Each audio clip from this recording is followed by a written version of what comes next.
The throne room of the palace had changed much in the last few months. The once sunny and pristine white walls and floor were now permanently shrouded in shadows. Moonlight streamed in from the vaulted window crisply, keeping the darkest of the shadows locked to the corners. A deep purple carpet ran from the double doors to the foot of the throne, where Trixie was currently prostrating herself. Trixie looked up at her queen, standing above her, much taller than any other pony, except maybe Celestia. Nightmare Moon glared down at her. The purple and black flames of her mane flared to suit her mood, casting her own version of light upon the room. Any sort of artificial light was strictly prohibited in the throne room, but none was needed in the presence of the goddess pony. Currently, the flames shimmered low, a sure sign of rising anger. When Nightmare Moon spoke, the voice was lighter than one would have expected from such a dark figure. Trixie, this report is disturbing. You went behind my back, and the back of a pony I dearly trust, to spy on the leader of my air force? The voice was gentle, almost seductive even. Trixie knew without looking at her queen's face that it would hold no softness, however. You are aware, of course. This is a breach of rank and confidentiality. Oh, I know. O glorious mare of night. I was foolish and vain to take such action, and it was an insult to your wisdom for me to believe that a pony near you might be disloyal. She bit her lip nervously, but she had to continue on. However, I think the evidence is insurmountable. She dared a glance up at Nightmare Moon. The flames had returned to a more normal height, but the goddess stared at Trixie in scrutiny. After a few moments her horn flashed, and the report that Trixie had handwritten appeared in a flash of green smoke. Yes, your evidence. Let's see here. You've written that my captain has known the location of one of Equestria's most wanted ponies for several days without telling me, taking her lieutenant to follow up on it, and then gotten herself captured by Rainbow Dash, Twilight Sparkle, 2 other fugitives, and the entire town of ponies that the captain herself killed 10 months ago. And furthermore, you hypothesize that the captain did all of this intentionally, and is now working with a resistance movement. The paper vanished in another poof, and Trixie suddenly became more nervous. It hadn't sounded that ridiculous when she had written it. Yes, O most noble of rulers. Trixie heard hoofsteps, and raised her head enough to see Nightmare Moon descending the steps of the throne. She heard her queen circle her, and could feel the movement in the air as the regal hoof stepped past her. Trixie, I have given you no small amount of my power, and in the past you have proved quite adept at both using it for both of our benefits. Nightmare Moon looked towards the window, where her namesake hung high in the sky. I obviously cannot be everywhere at once, so I rely on ponies like you to enforce my will across this hate-filled world. And by ponies like you, I very specifically include my captain. Trixie shuddered involuntarily as she heard Nightmare Moon stop moving, knowing that her gaze was fixed on her. I've always known you to be ambitious, Trixie. And if you could harm me in any way, I would have never let you grow close to me. As it stands, it seems to me that you have reached the limit of your ambitions, and now jealousy of the captain has led you to become paranoid and see fanciful visions in your own spells. No, your majesty. I know what I saw. My spells have never... At least, that's what I hope it was, Trixie. A hoof plopped itself under Trixie's chin, and Trixie raised her head to see Nightmare Moon's eyes directly in front of her. Twilight Sparkle is dead, foal. I killed her myself. And if you didn't misread your spell, it would mean that you are lying to me. And if you are lying to me, the loyalty of the captain will be the least of your concerns." Nightmare Moon turned and strode back towards her throne. Trixie's mind was racing. If she doesn't believe that the captain was captured, I won't be able to attack Ponyville at all. If I can't attack New Ponyville, I can't prove what I'm saying. But she won't let me attack without proof first. Desperately, she cried out in the back of her retreating queen. Your Majesty, when was the last time you heard from the captain?" Nightmare Moon froze. Slowly, she turned her head back over her shoulder, and to Trixie's relief, they wore not a scowl of indignant rage, but a frown. A frown is good, she thought. It means she's listening, at least. "That's none of your concern, guard captain. Was there anything else?" "Your Majesty, please, how long will you wait for her to come back before you listen to your most humble servant? Allow me to take a scouting party to the Everfree Forest, at least.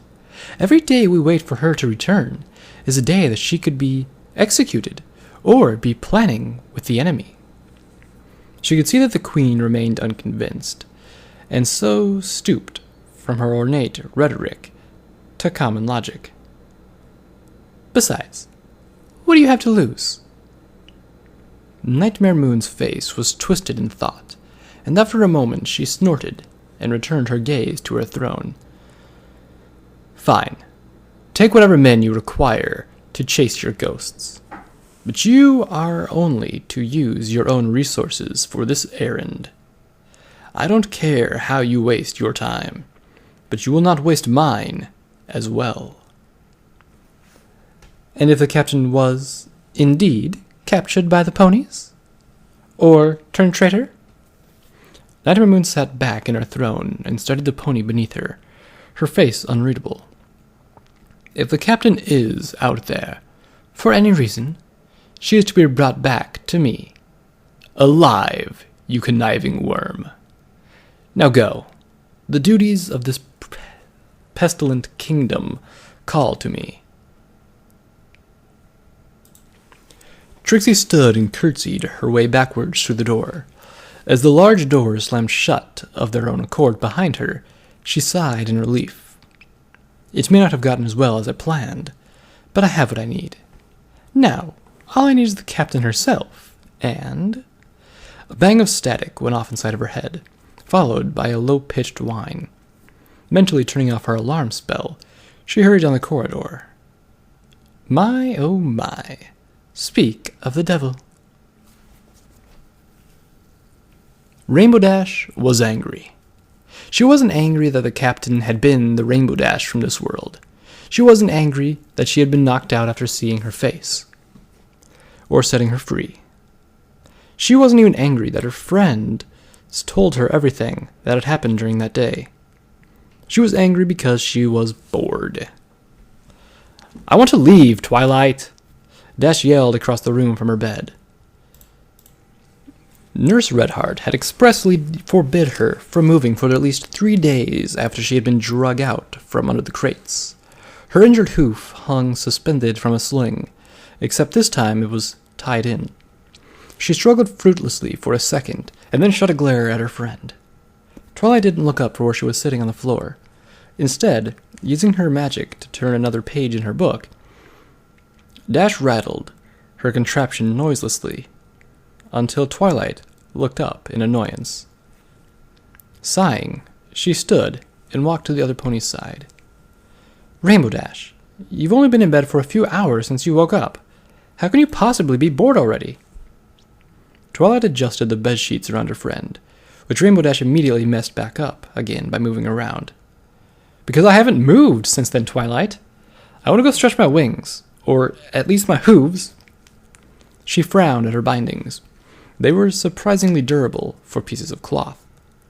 "Rainbow Dash, Rarity and Applejack are still trying to work out what happened last night. Seeing you, but not you, and then Rarity almost—" The unicorn looked to the ground, and Rainbow Dash felt a surge of guilt. "I know, Twi. What I did was stupid. I should never have let her go. Dash looked at her bed, suddenly not wanting to leave her house very much at all. No, that's not what I meant. Like I told you, the captain, I think you did the right thing by letting her go. Twilight smiled bashfully at her friend. You took action for what you thought was right, and in the end, it didn't work out so badly, did it? After all, the prisoner had been saved and no pony was hurt. Not so badly, Twilight. I'm not allowed to move for 3 days. And I saw the way Applejack was looking at me when she walked me back here. Rarity couldn't even meet my eyes. Twilight. They're scared of me. They look at me and see... me. Stop it, Rainbow Dash. Twilight's voice was stern now, her smile gone. Just stop right there. I know where this is going, and you're wrong. You aren't the captain, and no pony who looks at you and sees her doesn't know you like I do. Rainbow Dash looked up at her friend. Despite her mood, she couldn't help but smile. She was actually touched by Twilight's words, not something that happened often to the Blue Pegasus. Still, the shadow of doubt nagged at her, and she averted her gaze. I'm not so sure, Twi. Look at our other friends that we've seen so far. Pinkie lost her laughter and her sanity. Fluttershy still seems the same, and Rarity's generosity is going to kill every pony. These are still our friends, Twilight. These are still the same ponies that helped us defeat Nightmare Moon, but put into impossible situations. She looked down at her legs, not wanting to risk meeting Twilight's eyes. I thought that could never have happened to me, but now I've seen the captain, and I work for Nightmare Moon? I don't know how I fell so far, Twilight, but somehow I did. Not some pony that looks like me, but me. Twilight looked down at her friend and noticed a tear rolling down her cheek. She wanted to comfort her, but she knew this was something Dash had to say. Twilight, she continued, I can feel myself changing. I look at Pinkie Pie now, and I'm not sorry for her. I'm happy that she found a way to escape from all this. Even Fluttershy seems noble, I guess. Twilight blinked. Fluttershy? What's wrong with her? I thought she adapted remarkably well. Rainbow Dash opened her mouth, but hesitated, and Twilight could see conflict in her eyes. Rainbow Dash, please, tell me. I want to help. Dash choked back a sob, but began to speak. I know you do, Twi. I wanted to help you too. That's why I didn't tell you. But you don't deserve to have anything hidden from you. Not from me. Fluttershy is killing animals. There was a stable in the woods where she had a bunch of them holed up, and she was killing them one by one to feed the town. Twilight's stomach churned. Feed? Rainbow Dash, we have the mushrooms. Why would she? The mushrooms aren't enough. They don't have all the nutrients we need. When you boil the meat in a stew with the mushrooms, we can digest it enough to stay alive. Rainbow Dash wiped her eyes with her good hoof and sniffled. When I found out, I tried to make her stop. She would have let me kill her. But when she told me that I would be killing every pony, I don't know if it was my loyalty to her, or her reasons, or if I was still too weak to take a life. But I couldn't do it.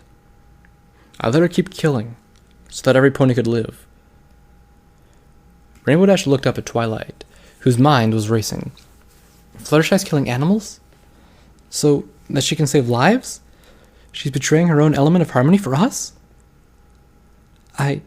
Rainbow Dash, I think I can understand. I might not have then, but being here for so long... No! Twilight was taken back from Dash's yell, whose face was desperate and pleading. No, Twilight, don't understand. Don't sympathize with her, please. Call her a monster. Condemn her.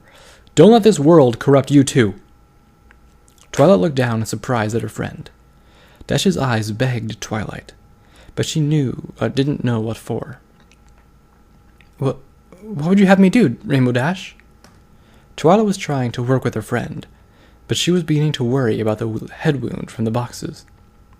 You're not making any sense. You want me to hate you for what you did? Yes, I mean, it's all so complicated now. She tried to throw her hooves down in frustration, but only succeeded in entangling her hoof's harness. It's like I didn't know what to do after that. I just wanted to go home more than anything, but I didn't know if I could. Do I even belong in our world after what I've seen? After what I did in letting her continue? I thought maybe, if I can keep one shred of innocence alive, hold on to just one thing from our world, I'll deserve to go back. And you chose me. Twilight didn't know what else to say. In a horrible way, she was beginning to see what Rainbow Dash was saying. What would they do if they got back home? Can I really go back to tending to the library every day? To letting Rarity design dresses for me? Her stomach dropped at the next thought. To seeing Spike? Rainbow Dash, She looked at her friend's pleading eyes, wanting so much to be hated like the monster that she thought she was. I don't agree with you. What Fluttershy did was wrong. What she's doing is wrong. I understand why you let her continue, but she's a monster. The words sickened Twilight, but for her friend, she could lie. She's a murderer, just like Rarity, and she doesn't deserve our pity. Rainbow Dash looked up at her friend with relief, though she tried not to show it. Twilight, what do you think of me now? Twilight's heart nearly broke when she looked at her friend. She was painfully fragile, her body and spirit on the point of breaking. Twilight knew what she wanted to hear, but couldn't bear to shatter her friend. Rainbow Dash, I love you. You're my best friend in all this, and I would never would have made it this far without you. If that means I'm not innocent enough, then I'm sorry. But I need you. Anything you do, I'll be by your side, and I'll always try to understand. Rainbow Dash's eyes slowly closed as she lay back in her bed, letting out a sigh. Twilight, I'm sorry. I'm sorry I can't be strong as you. I'm sorry you have to pick up all my slack all the time. I thought that maybe, if I protected you, it would make up for me being so weak. Tears began to flow freely from her cheek, from her gently closed eye. But you're stronger than that, I think. You never needed me to protect your innocence. It was too strong to be broken by this world. She opened her eyes and took Twilight's hoof gently. I love you too, Twi, and I never want to leave you hanging. Try and understand what I do, but please, don't agree with it. Twilight smiled as her friend slowly fell asleep, but inside she screamed. She wanted to be everything Dash was, to be the mare that took the blows for her friend, but now she couldn't. She can never know, she thought, that I already agree with Fluttershy. The captain closed the door to her office behind her, sighing in relief. The flight back to her office had been nerve-wracking, even if one pony saw her without a uniform.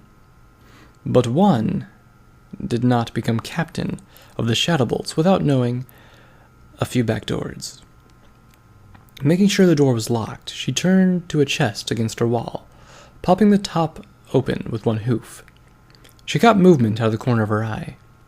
Whipping around in surprise, she was faced with a scowling face in her mirror. She sighed and took a deep breath, stepping forward to look at herself. It's been so long, she thought. since I've seen that face." She raised a hoof to her face tentatively. The feeling of her own coat had become unfamiliar to her hooves. It seemed so much coarser than I remember. She stroked her face slowly, examining its features. How long had she worn those goggles for? How many clones of that smile had she seen in her underlings? It felt strange to be different again. She shook her head clear. "No, I've always been different. When ponies think of the Shadow Bolts, they think of me. So what if they don't know my name? I know who I am. I know what I've done." Oh, crap. What have I done? She let Ponyville live. If Nightmare Moon ever found out that she let them live once, she'd be dead for certain. If she discovered that they were allowed to live twice, the captain would be wishing for death. Of course, Nightmare Moon had never found out the first time. With a little finesse, she didn't have to find out about this most recent incident either. She walked back over to the chest, pulling a uniform out. She stepped into it, pulling it up and around her legs with her teeth, and pushing her wings through the back. Her flank tingled, and she looked over her shoulder, watching the captain insignia form above her cutie mark.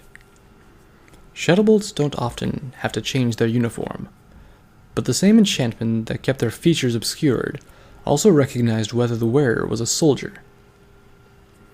Without such measures, any pony could claim that they were a high-ranking officer that lost their uniform. She took a last glance at the mirror, her new mask hanging in her mouth.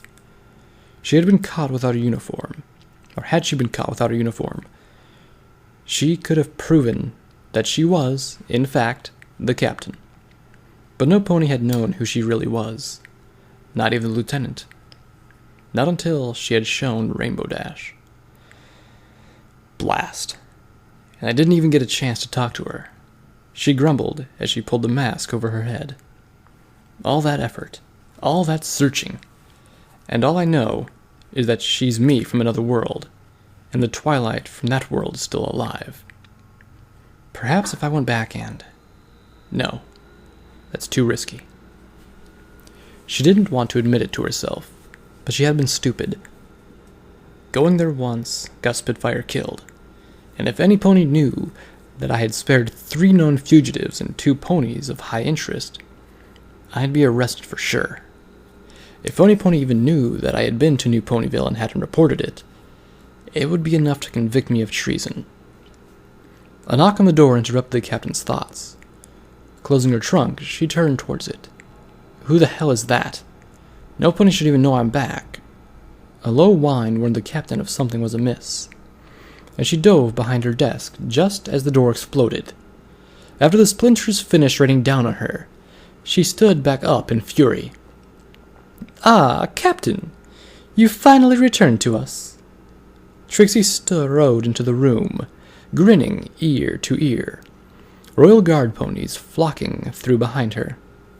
"I am here to inform you of some wonderful news.